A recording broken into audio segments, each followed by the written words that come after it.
Hello, everybody. Welcome to the 25-150 podcast. I am your host, Devontae Mars, and today we're here to talk about something that's near and dear.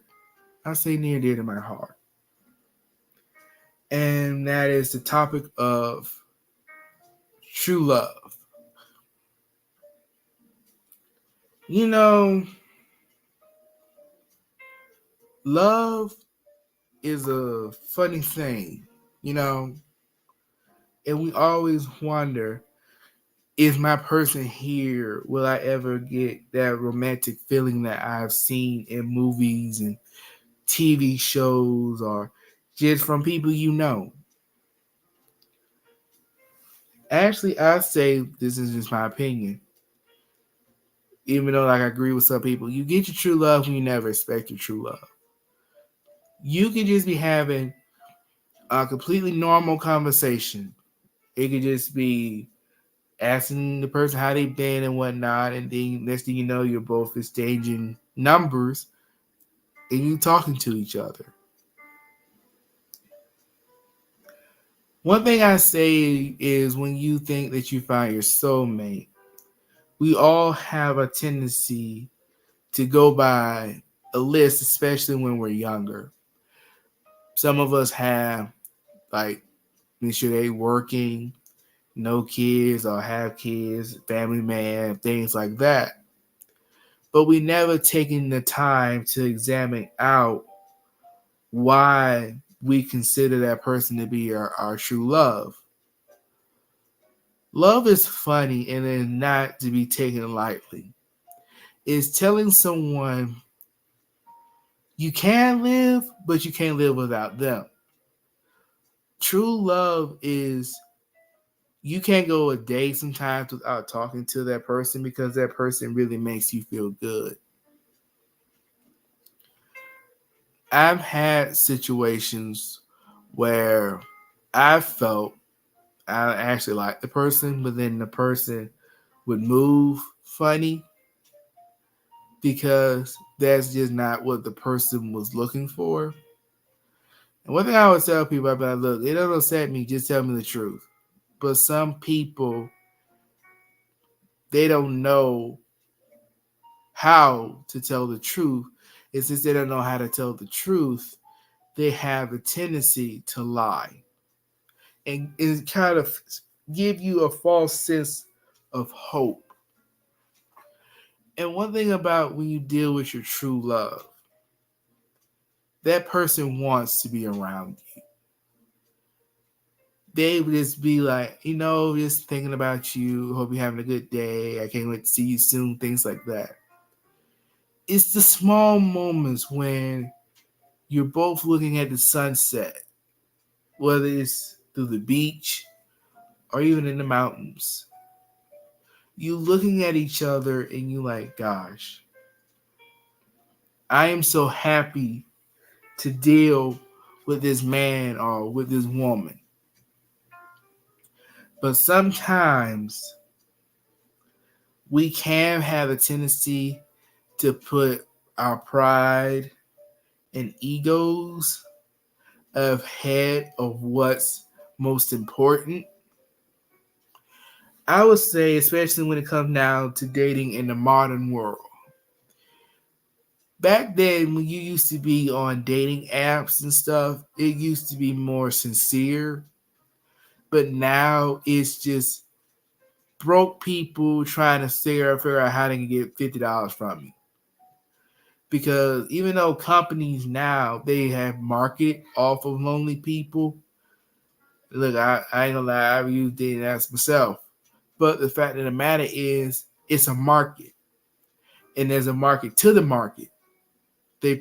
Some people prey on lonely people because I can tell you a good story. I met this guy, and everything seemed to be going okay, but I was noticing that if we had to meet, if we were to meet, it would have to be in exchange for something. Like I would have to give money in order to see this person. Because even recently, the person was like, I wouldn't say this recently, but maybe back in June or July. My money probably on July. The person was in the hospital and they was supposedly sick.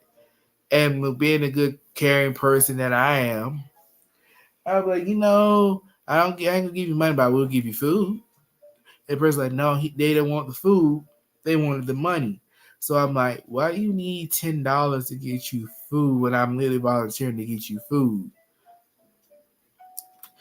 When you're dating in this modern world, a lot of people don't have the tendency to be honest with you. What they do is they prey on what they can and cannot get away with. True love doesn't hurt unless you put in that person 6 feet under. That's the only time true love really hurts. But to say to the choir that you love X, Y, Z,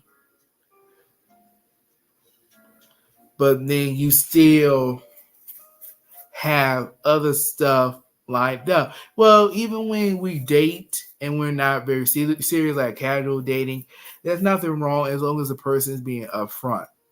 Both parties are on the same page. That's the only way a relationship, even friendships, can work is when both parties are on the same page. And if they're not on the same page, it can have some type of diminishing feeling to the other person's feelings. We are all different human beings and we all grow differently. There are things that we like now that we might not like in the future. But we have to grow and we have to come from some place for us to actually say, you know what? I hate that about me. I don't like that about me. This X, Y, Z, da, da, da, da. But the thing of the matter is, we had to live through it in order to not like it. When you know your true love, you value each other, whether it's individually or opinions or feelings, and I'll take each one by one. Individually, you accept the person for their faults. Excuse me, sorry. And you just accept them for who they are. Which means you're not focusing on changing them. You just love how they are. You can be like, well, that's just how he is, or that's just how she is. And look, I stopped worrying about it a long time ago. But that's when you know you fully love that person and that's your true love because you understand and you recognize what's going on with that person, especially when something's going wrong, whether it's mentally or physically, you can automatically drill it out because you know this is not how your person usually behaves. And you try to figure out, okay, what's going on with you to make you act like this. So that's super important to know that you both are two different people. One person might like this, another person may not like that. But it's all about how you find the common ground of a relationship and figure out how to move forward for the best sake of your relationship. Now, when it comes down to opinions, that can be a little bit tricky because there are people who had a tendency to say, I understand your opinion and I hear your opinion. I don't value your opinion. When we think of the word value, that means the person understands and they know who we are, what we are. They know exactly where the wind blows. But there are people who say they care, but then in the end, they really don't. So we always have to make sure that the other person values our opinions, but we also got to make sure they're valid opinions and not opinions just because, hey, they just want to be difficult.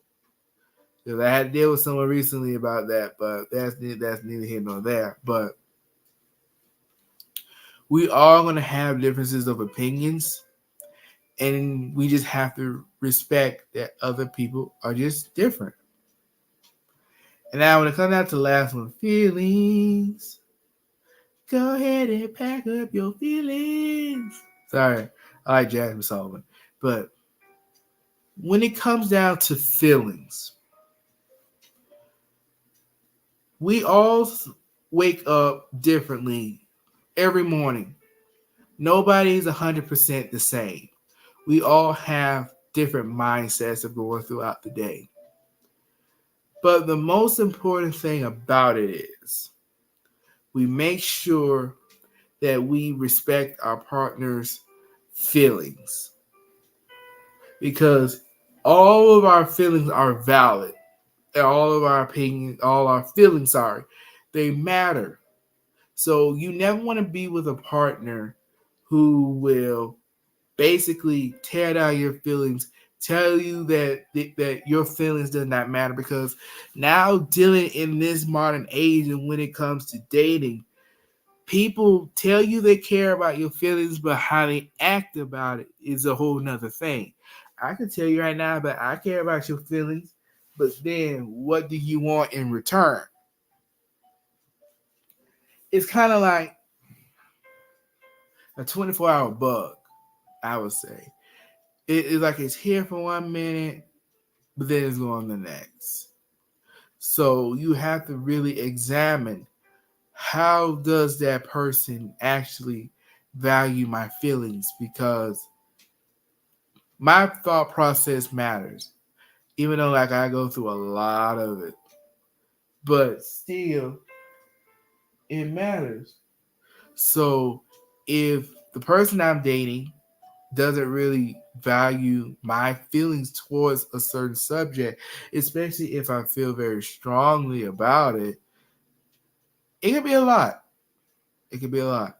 So it's just very important to make sure that you and your partner value each other's in as an individual, opinions and feelings. Because one thing I always say, I'm gonna tell my future kids, I'm be like this: look, I left room for them to grow. We're not going to be the same today as we are going to be next year. Things are going to be different. Our bodies change, our mental change, our physical change, everything changes. So we have to leave room for that person to grow. Because one thing about it is, okay, I'm gonna use a good analogy. I'm gonna use a good analogy. I hope y'all paying attention. Comment if you actually made it this far. It actually hurt me say this one.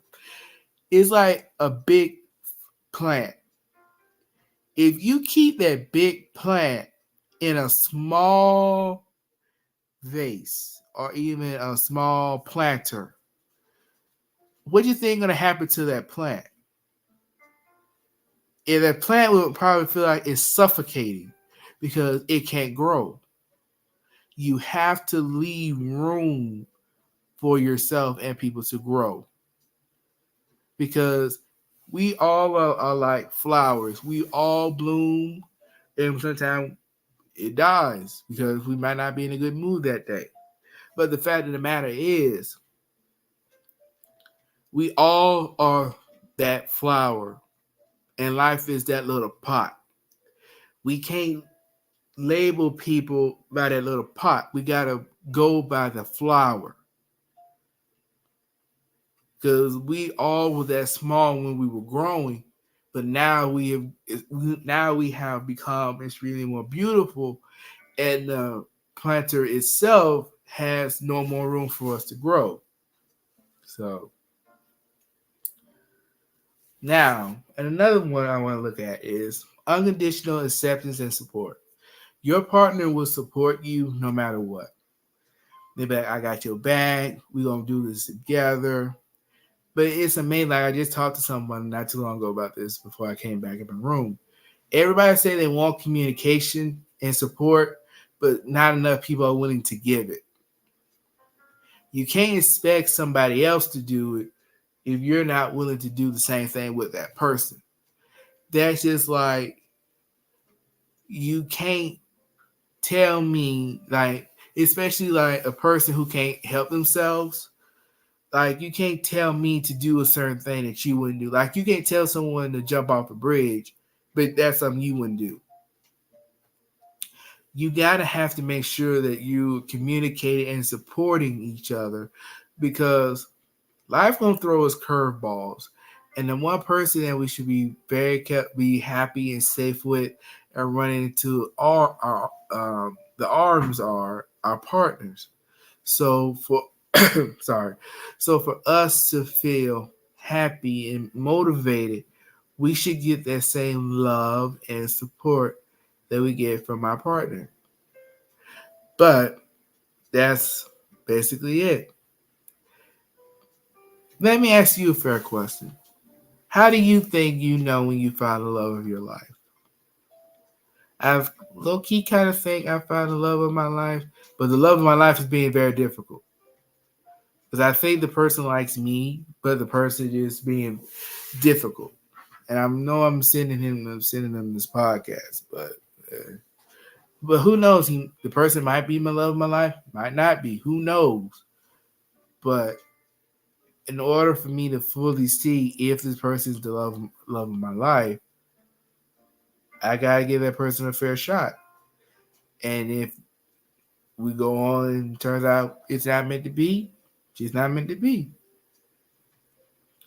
But one thing about love is powerful and it's sneaky. You gotta give it time, you gotta give it space. But you can't build a house with no solid foundation. It's just flat out impossible. You gotta have a concrete foundation or the house will never stand. Just when you tell someone hello, that's just start laying the cement. But building that house is going to take effort from both parties. So make sure you comment, like, share, subscribe, click the bell, and tell me back to what I asked again. How do you know when you find the love of your life? What are the signs? What do you look for? And like I said, we all got a list now, but honey, as we get older, that list gonna change. I know my list is changing because you just got to know what you're willing and will not accept from a romantic partner. But anyway, this is the 25 going on 50 podcast, and I will be seeing you guys next week. Bye.